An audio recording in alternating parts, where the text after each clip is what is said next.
This holiday season, you might be looking for nutritious, convenient meals to keep you energized on jam-packed days.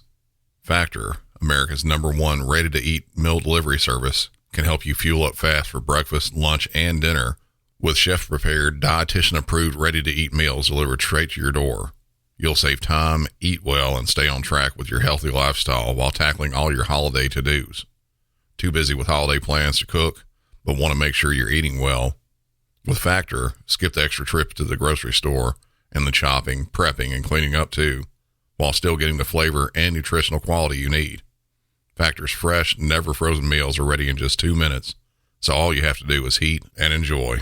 When you're too busy running around to plan lunch, Factor has you covered with lunch to go. Effortless, wholesome meals like grain bowls and salad toppers that are ready to eat when you're on the go, no microwave required. Head to factormeals.com/MC911pod50 and use code MC911pod50 to get 50% off. That's code MC911pod50 at factormeals.com/MC911pod50 to get 50% off. With HelloFresh, you get farm-fresh, pre-portioned ingredients and seasonal recipes delivered right to your doorstep. Skip trips to the grocery store and count on HelloFresh to make home cooking easy, fun, and affordable. That's why it's America's #1 meal kit.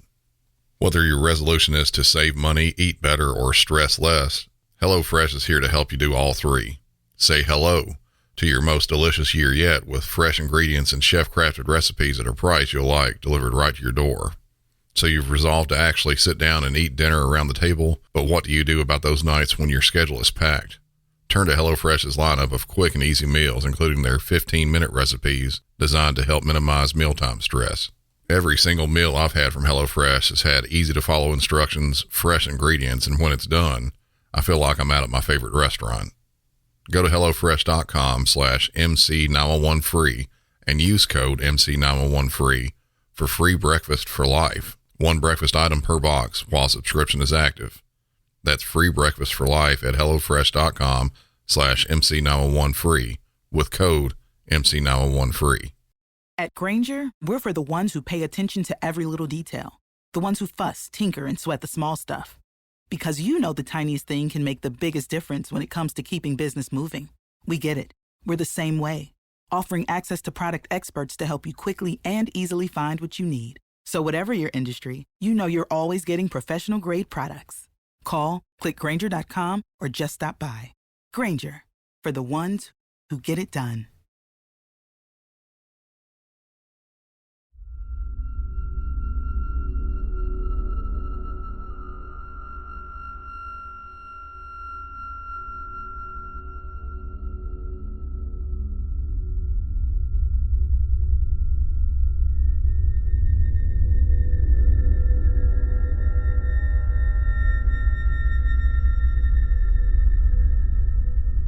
In America, there are 240 million calls made to 911 every year.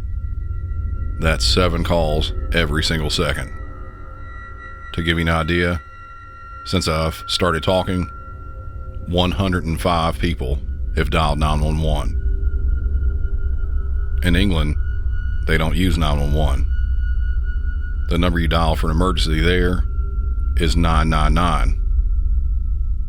We here over the pond decided way back when that we were going to adopt 911 because back then everyone was using a rotary dial phone.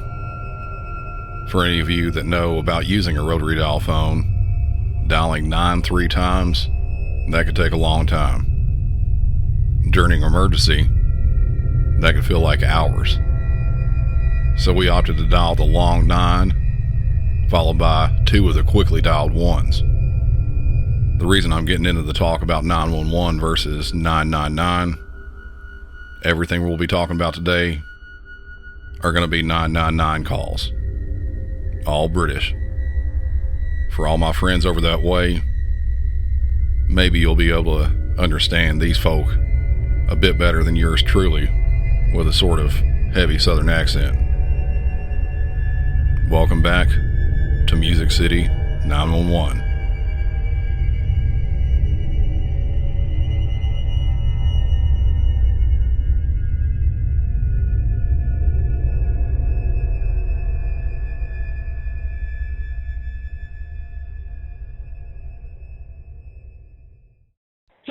Police emergency. Hello, can you hear me? Yeah, there's been an explosion at Manchester Arena. Explosion at Manchester Arena? Yes. The MEN? In the foyer, where the entrance is. Right, the Where MEN? McDonald's used to be. What, right, okay, where you've gone in? You're right. Is anybody injured? Yes, loads. There's loads injured. Right, let me just get that through. Be one moment. So, are you alright? No. Sit down. It's absolutely manic. And there's been an explosion. Pardon? There's been an explosion. Explosion, yeah, big explosion. I'm with a man now that's really injured. Mate. Alright. How many people are injured? Pardon? How many people are injured? Yeah. How many? Injured. Yeah, mate. There's an officer here now. Can I speak to him? Hello? Hi, is that a police I'm a officer? travel safe officer. No, I'm not police officer. I'm a travel safe officer. Okay, what's happened? There's been an explosion. In the foyer near McDonald's at Manchester Arena? Is it the one on Hunts Bank Approach in the city centre? I'm going to have to put you back to the guy because there's people that I'm going to have to go and help. Right, okay, bear with me. Okay. Hello? Hello, sorry, I'm just going to get that straight through for you. I'll be one moment. Right.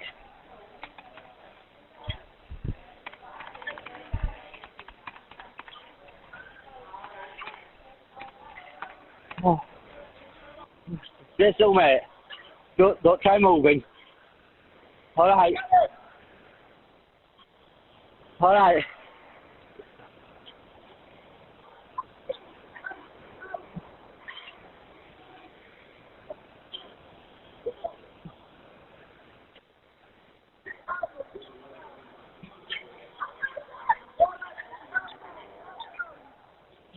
Okay, we're just getting the login so we can see what's happening there, alright? Okay? I'd say what I can see is about 30 or 40 injured. Okay. Stay down, mate. Stay down, don't try moving.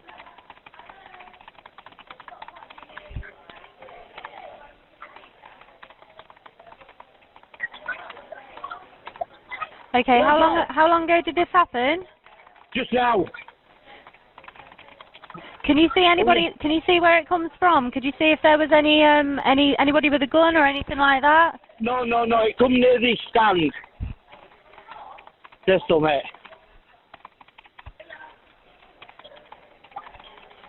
Can you see what stand number? It's upstairs above the train station where McDonald's is. Stay down, So mate. it came from a. Bleeding. Right. So it came Stay from down, a. mate. Hello. Did you say it came from a stand? Hello. Can you hear me? It's where the old McDonald's used to be upstairs. Yeah, I know. Did you say the explosion came from a stand? It comes from over by stand. Stay Which down. stand? The merchandise stand.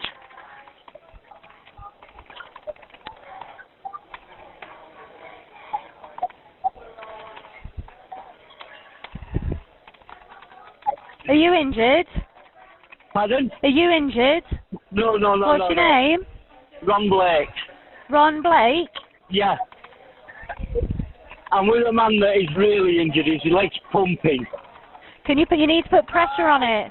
Okay? So have you got anything on you? Have you got something like a tie or a belt? You need to tie it around the top of his leg, alright? Inside. My daughter's inside. Stay down. Take your belt off. She's right near me, but I'm trying to keep her man up down. His leg's pumping. Okay, you need to tie something around it like a belt or something, alright? Right. I'm going to have to put my phone down. Okay. Alright. Alright. You've got my number. No. So put the phone down next to you, but stay on the line to me. Just tie it around his leg and then come back to me, alright? Alright. This was from the Manchester Arena bombing that happened back in 2017. Before I get into what happened there, I'll talk a bit about this call and then play another one I have from there. A bombing is obviously not something that happens with any frequency. When you're on the phones, taking 911 or 999 calls, or even if you're working a dispatch radio, When something like this happens, everyone jumps into action. When we had the Christmas Day bombing here in Nashville, every single police and fire radio had something to do with it. Officers, firefighters, and medics were sent from all over the city. We never depleted our overall supply of units to the point of having none, but just as a precaution, we sent several. Luckily, only the bomber was killed in ours. Minor injuries were all that happened past that. This incident, I can't say the same about. The dispatcher in this call, I think she did what she could. She's on the phone with one person at a time who was directly in front of someone else who needed help, and she tried to gather the information that she could and to direct the callers to help the patient to stop bleeding. The overall extent of the amount of people that were casualties wasn't exactly known from this initial caller. So as a dispatcher, you try to have the caller tend to whoever's directly in front of them. My only critique in this, and this is handled differently everywhere, there's always the possibility of a secondary device or more. We all want to help how we can. Having this person help the victim on the ground could have created potential additional casualties if another device went off. Caller safety in something like this is paramount. While I'm glad this victim was able to get some sort of help, I wouldn't have felt bad at all if the caller was told to leave the area immediately and advise anyone else on their way out to do the same thing. Yes, overall, it sounds terrible to tell someone to leave someone injured there. But in a huge mass casualty incident like this, where there may be more explosions, you don't want any more victims. It's a harsh thing to think about, and even more harsh to tell someone to do. But sometimes something like this, it has to be done. Ambulance service, is the patient bringing in? Nottingham connecting. A multiple requests for ambulance and police. Thank you, Nottingham. Hello, this is the ambulance service. Is the patient breathing? So I'm at the MEN Arena in Manchester. The bomb just got off in the foyer. Okay, just hold the line. Is the patient breathing? Hello, can you hear me? Yeah, can you hear me? Is the patient breathing? I just about was on my ears are still ringing up in the foyer when it went off. I just need to. The police I just need you to remain calm. Is the patient breathing? So, hello, is the patient breathing? Yeah, the police are. It's okay. Okay, is the patient conscious? Sorry? Is the patient conscious? I don't know. There's a load of people lying around on the floor. There's blood everywhere. Okay, what's the address of the emergency? This sounds genuine. Please send ambulances. We're coming as fast as we can. Okay, what's the address of the emergency? It's the MEN Arena in Manchester. Okay, I've got that on Hunts Bank in Manchester. Is that correct? The MEN Arena. Thank you very much. I've got that in Hunts Bank in Manchester. Is that correct? That's it, yeah. Manchester Evening News Arena. Thank you very much. That matches what I have. And where about in the arena is the incident? It's in the main reception in the box office. In the main reception? Yeah. Okay, just hold the line. I'm getting this into my notes. This is not delaying any help, okay? Okay. Okay, thank you. That matches what I have. Tell me exactly. What it is. Just tell me exactly what's happened. I've just come to pick my daughter up at the reception for the box office, and a bomb's just gone off. There's people everywhere, blood everywhere. Okay. This isn't delaying concourse near the box office. This is not delaying any help, okay? It's what, sorry? This is not delaying any help, okay? No, well, I don't. I'm okay, but I don't know where my daughter is. I've got to go and find her. Okay. Okay, please send that. Okay, I'm going to get as much details as possible, okay? Just hold the line for me, okay? Yeah. I'm going to have to go off the phone in case my daughter calls. Okay, now. if the number that you're ringing from, if necessary, can we use that to ring you back on? You can do if you want, yes, but I've got to wait for my daughter to ring. I'm from Leicester. She's on her own. I don't know where she is. Just hold the line, okay? I understand. I've got to go, because if she rings me, I'm not going to be here for her. Me. Get your web call. So please send ambulance to the MEN Arena quickly. As fast as we can. Okay, thanks, bye. Just hold the line for me. Much more of the same there. Except he did say something about there being more people hurt and blood everywhere. The caller was absolutely correct about this. In total, including the bomber, 23 people were killed and after having to revise their numbers a few times, a total of 1,017 people were injured in one way or another. This all happened after a concert put on by Ariana Grande. Most of those in attendance were younger people, children. The people killed in the attack were a mix of those juveniles attending and parents waiting for them when they were exiting. The oldest killed was 51 years old, and the youngest was only 8. The bomber in this was classified as an Islamic extremist suicide bomber. He had made a bomb and stored it in a backpack, and then packed the rest of the bag full of nuts and bolts, which were propelled as shrapnel. In one report, they said that the blast and additional shrapnel was strong enough to kill people 20 meters away from it. The bomber's brother was arrested in this as well. He was accused of helping in the construction of the bomb in various ways, and obviously seemed that he knew and likely helped plan the attack. He was convicted of murder and attempted murder and was sentenced to a minimum of 55 years in prison. I'm hoping that he never makes it out of prison for his role in this event. I also hope that the emotional and actual physical scars suffered by those who made it out of there alive that night can heal with time. Essex Police Emergency. Hi there. Okay. Hello. I need police and a forensics team to my address, please. What do you mean? What's happened? My friend and I got into an altercation, and I'm the only one who came out alive.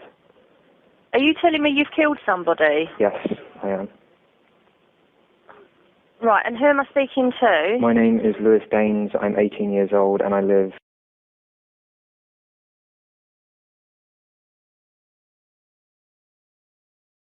Right, okay. And what's actually happened? My friend came to stay the night with me yesterday, feeling very down, feeling suicidal. And I woke up this morning, he was in a mess. I tried to calm him down. I hugged him, then said that I was there for him. He shrugged me off. Can you just bear with me a second? Don't tell me any more, okay? You're telling me he is definitely dead? Yes, I'm telling you he's definitely dead. Bear with me a second.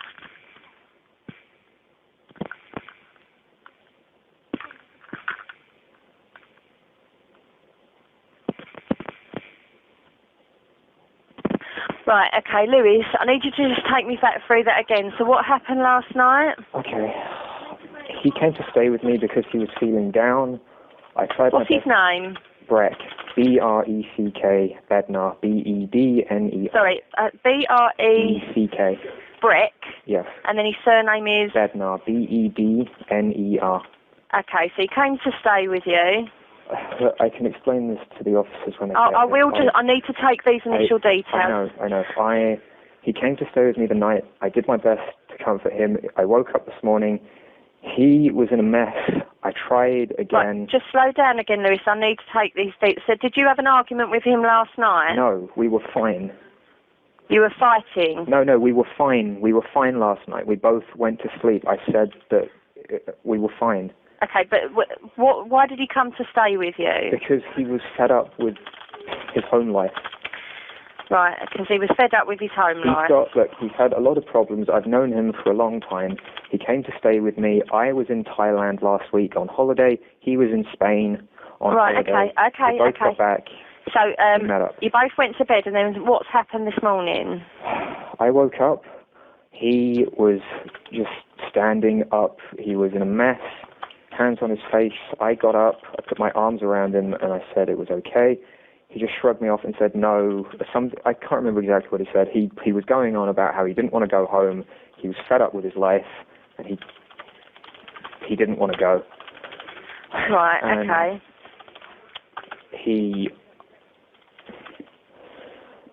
I have a penknife on the side of, in my room, adjacent to my bed. I have a chest of drawers.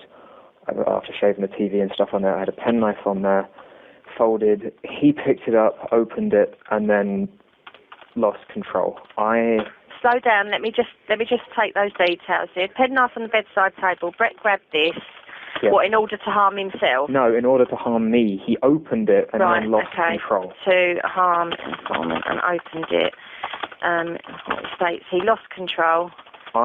In self-defense, put my left arm up to block him from stabbing me effectively. We struggled. I got him to the ground. He got up. I got the knife. Can you not interrupt me with this part? Okay, go on. Okay. This is being recorded anyway, isn't it? Yep. I grabbed the knife and I stabbed him once in the back of the neck, I believe somewhere near the brainstem. He turned around, tried to carry it on, and I think I stumbled on my chest of drawers. I fell over. I got back up, backed away, and then I don't remember exactly what happened, but the fight ended with me cutting his throat. I believe I turned around and I slashed his throat. Now, he fell face first on my bed. I tried to stop the bleeding. Yep. He fell onto the floor. Yep. I couldn't stop it. His throat was properly cut. And he's still on the floor? Yes. He fell onto the bed face first. I was trying to compress the wound at that time. And Lewis, are you still in the room where Breck is? No. Where are you? Look, don't interrupt me. Just let me explain this if this is being recorded. I didn't know what to do. I felt like... Right, is the house where you are is where you are and where Breck is, yeah? But you're in another room, are you? Yes, I felt like taking my own life. I don't remember what happened after that. All I know is I dropped the knife in my hallway. I stripped down and just sat in the shower. Right, you've left the weapon in the hallway. Yes. And have spent how long sitting in the shower? I don't know. Look, are the police on their way? I can hear something. They are. Okay, I'm going to go and do my part. Please, thank you for your help. Right, just listen. Right off the bat on this one, I have to talk about the dispatcher and how she did. She absolutely got a ton of info. She got the caller, who was the killer in this, to talk about it and keep on talking. But I do have a problem with how it was run. We're dispatchers. We're not police officers. And because of this, we don't need to try to write the officers' reports for them. And by that, I mean, we need to get the initial info for something like this and then get the officers going out to the scene. Anything else afterwards is just a bonus and usually can be used in court. What I'm trying to get at here, after getting the location and initial amount of info needed, the call needs to be sent to dispatch. From the response time, it sounds like that was what happened. But my biggest thing is that once she got officers on the way, she tells the killer to hold on several times while she can get all the info typed in.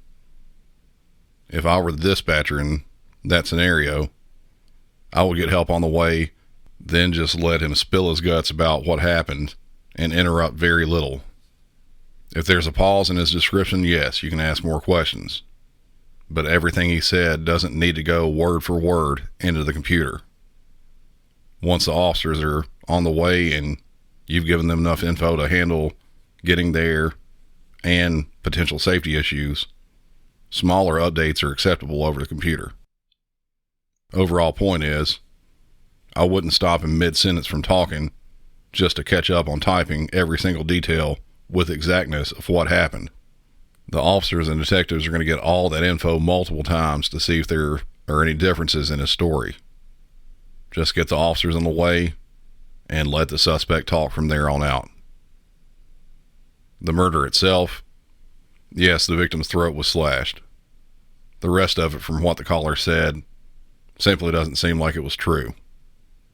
The victim, Breck Bednar, who was only 14 years old, was raped and had his throat slashed while his hands and legs were bound with duct tape. All the bits about him showing up there and being distraught, that also doesn't seem to hold any water. Some background on all this to try to help explain that. For a long while before this happened, Breck had been playing online games in a server with this killer, whose name is Louis Daines. He said he was 17 years old, but in fact was 18. He was an adult. He had lived on his own in a place that his grandparents owned after his parents had split up. He started lying to Breck, grooming him. He made it out like he was a software engineer and owned a company of his own that was based out of New York. None of this was true. It got to the point where anything that Louis was saying to Breck believed. The online gaming grew to be too much. Breck would spend hours, days and nights talking to Louis. Breck's mother grew very concerned with what was happening and at one point forbid Breck from playing on the same gaming server as Louis. This didn't work. She also went to the police about it, but police apparently were limited as to what could have been done. Fast forward a bit from there, and Louis had convinced Breck that he was ill and wanted to turn over his fake company, said to be worth millions of dollars, over to Breck. Louis wanted to get Breck over to his place. He convinced Breck to lie to his father, saying he was going to stay with a friend overnight. An email detailing exactly what should be told to Breck's father was written and sent.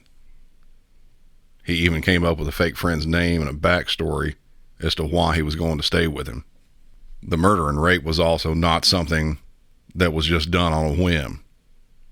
Louis had ordered online the duct tape along with syringes and condoms shortly before the meeting. He planned this before Breck got there. After the murder happened, Breck tried to conceal evidence. He trashed Breck's clothes, and any electronics that held any type of correspondence between the two of them were found submerged in water in a bathroom sink, likely trying to render those devices useless. And what's worse than what I just described about what he did after to try to hide it, he snapped pictures of the body and sent those pictures to the other people that were in the gaming chat, telling them that he had killed Breck. Breck had younger sisters who were triplets. One of the gamer friends sent the pics to the sisters, asking if the murder was true. This happened around the same time police were telling Breck's parents that he was murdered. Louis was tried and sentenced to life in prison, which there holds a minimum sentence of 25 years. As I've said in some of the previous episodes about murders, I'm hoping that his stay there isn't an easy one at all. I have one more incident from England I wanted to go over before I'm done. This was actually sent to me from a listener of mine in Scotland. I have to thank you for this one, and all I have to say is parallelogram. It's an inside joke, but maybe some of you can figure out what it means. Caller, you're through to the police. What's your emergency, please? It's not an emergency per se, but there's something flying over our house that it's coming towards me now. Enormous lights blazing, and I don't know what the hell it is. Right, okay, so it's got lights blazing, did you say? Well, I see these big bright lights floating in the sky. They're coming towards me. I'm in Canterbury Way, Stevenage. I don't know what the hell it is. It's not an aeroplane, because it's hovering. I don't know what it is. Okay, just bear with me 1 second.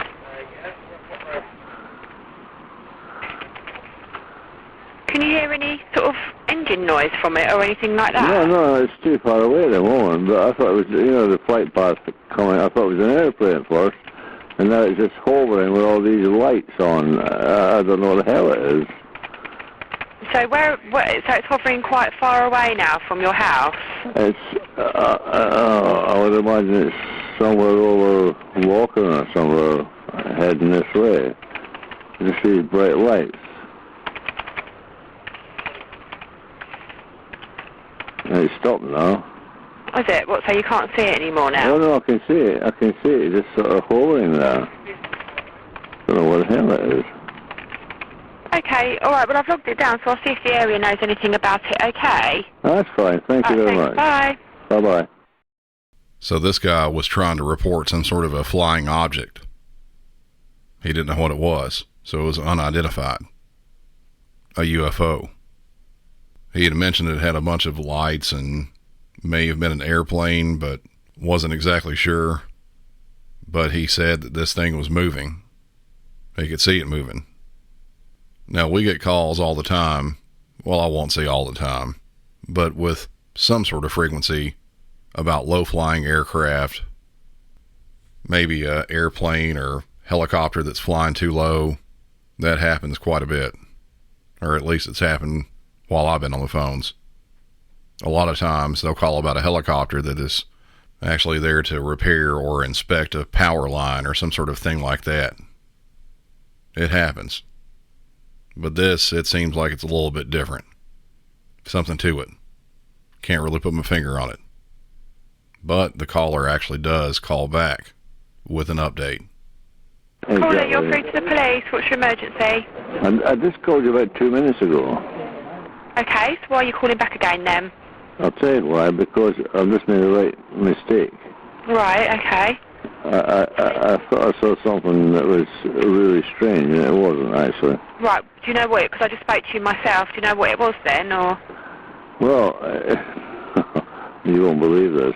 You won't believe it. It's a moon. You won't believe it. It's a moon. Right, okay. I'll log that down, okay. But we're really busy. I'm terribly sorry. I'm terribly sorry. Okay, thanks. Goodbye. Bye. So all along, this guy was looking at the moon. That's all it was. Now, I'm not sure if he was in his full capacity. Maybe he had a couple too many to drink that night. Not exactly sure. But I'm pretty sure, even with the times I've had a few too many to drink, I've never mistaken the moon for a UFO. That's going to be it for this one. If you haven't done so already, head over to patreon.com/MusicCity901 for some bonus content. Just last week, I uploaded an episode I shared with TZ from Tapes from the Dark Side that was over an hour long, talking about a 911 call, amongst some other things. It was a fun chat, and I'll be putting up more things of different variety up there as well. That's patreon.com/MusicCity901. It'll be linked in the show notes. Also, if you didn't hear last week, in addition to the standard Music City 911 merch, I've added a few shirts on there with my little catchphrase I say at the end.